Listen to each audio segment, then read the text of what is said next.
Welcome to the Epic Company Culture Podcast, where your host, Josh Sweeney, will give you, the business leaders, HR professionals, and company culture aficionados, the knowledge you need to take your company culture to the next level. Hello, my name is Josh Sweeney, and welcome to the Epic Company Culture Podcast. Today, we're going to talk about motivating and demotivating through various company norms, those things that are written and unwritten that just happen in your organization. Before I get started, I'd like to thank Prototype Prime for this great podcasting room. If you're not familiar with Prototype Prime, they are a technology co-working space in Peachtree Corners, Georgia, and I recommend that you take a look and check them out. So, what are the little things that drive behavior? What are these unwritten norms that come into place that either motivate or demotivate people in the organization and employees? I'll give you a little story about one that motivated me early on in my career. So often you hear me refer in my podcast to EO, the entrepreneur organization that I am in.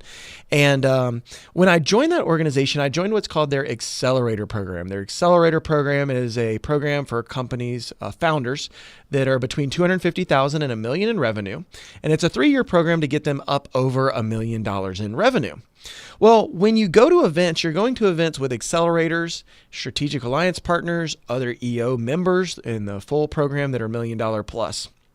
And when you show up, you get a badge. And it's very nice, metal badge and or magnetic badge, and it has your name engraved on the front of it. And one thing that I noticed early on was that I had a different badge. All right, so seems like a little thing, and it really is. But it's one of those things that you just notice. It's the little things, as I mentioned earlier.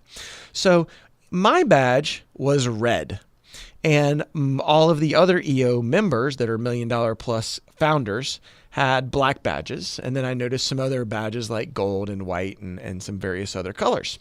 So this was something that just was part of the organization. You got a badge when you came on board, and it had a certain color, and then you started to understand what those meant. And the red badge was for accelerator.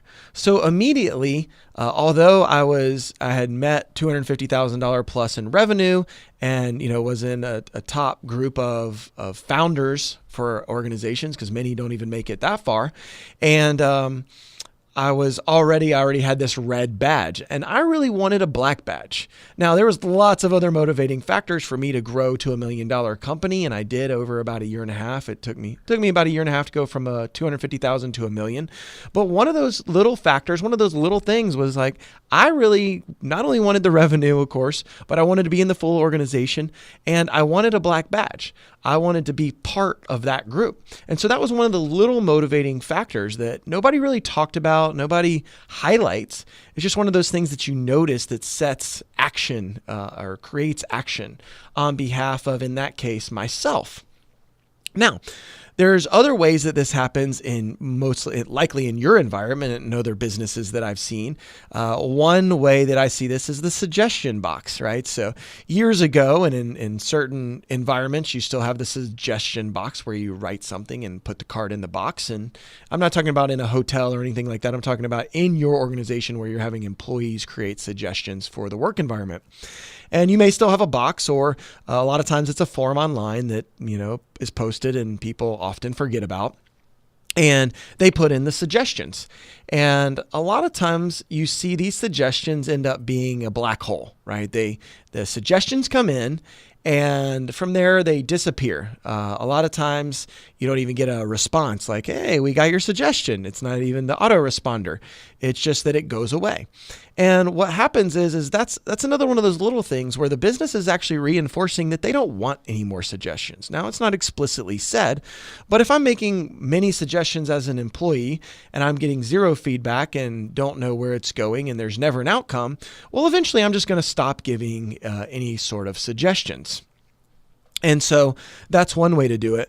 Whereas we were working with another organization, it was Digital Crafts. We were shooting the Epic Company Culture Check, the Company Culture Check video series that's going to be on YouTube, interviewing other people about their company culture.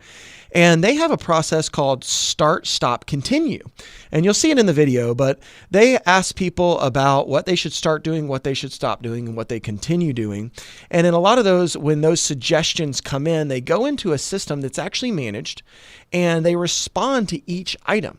So if somebody recommends that they start doing something, they're going to get a response from the team, whoever's managing that in their organization, their culture leaders and their management, around the suggestion.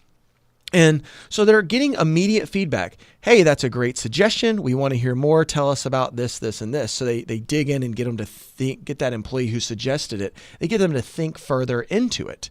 And then on top of that, they also have other feedback loops where they get to vote those up. And it's a very well managed process. And if it's something that they're not going to do, they don't just say, we're not going to do that. It doesn't get shut down. It gets postponed till later, or they let them know, oh, well, we think that's a great idea, but here's some of the business factors of why we might not be able to take action on that. And here's some other things that we're working on. So it's a very collaborative, for lack of a better term, suggestion box, right? So there's a whole different way that that's managed.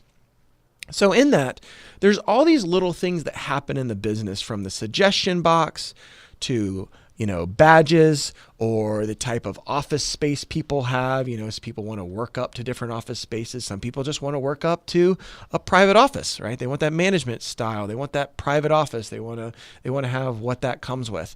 There's all these little motivating and demotivating factors that happen as a company norm.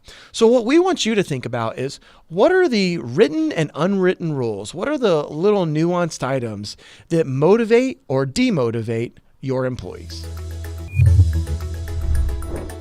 Thank you for tuning in to today's episode of the Epic Company Culture Podcast with Josh Sweeney. If you enjoyed this content, please subscribe on iTunes, SoundCloud, or Stitcher. For additional content and transcripts, visit epicculture.co.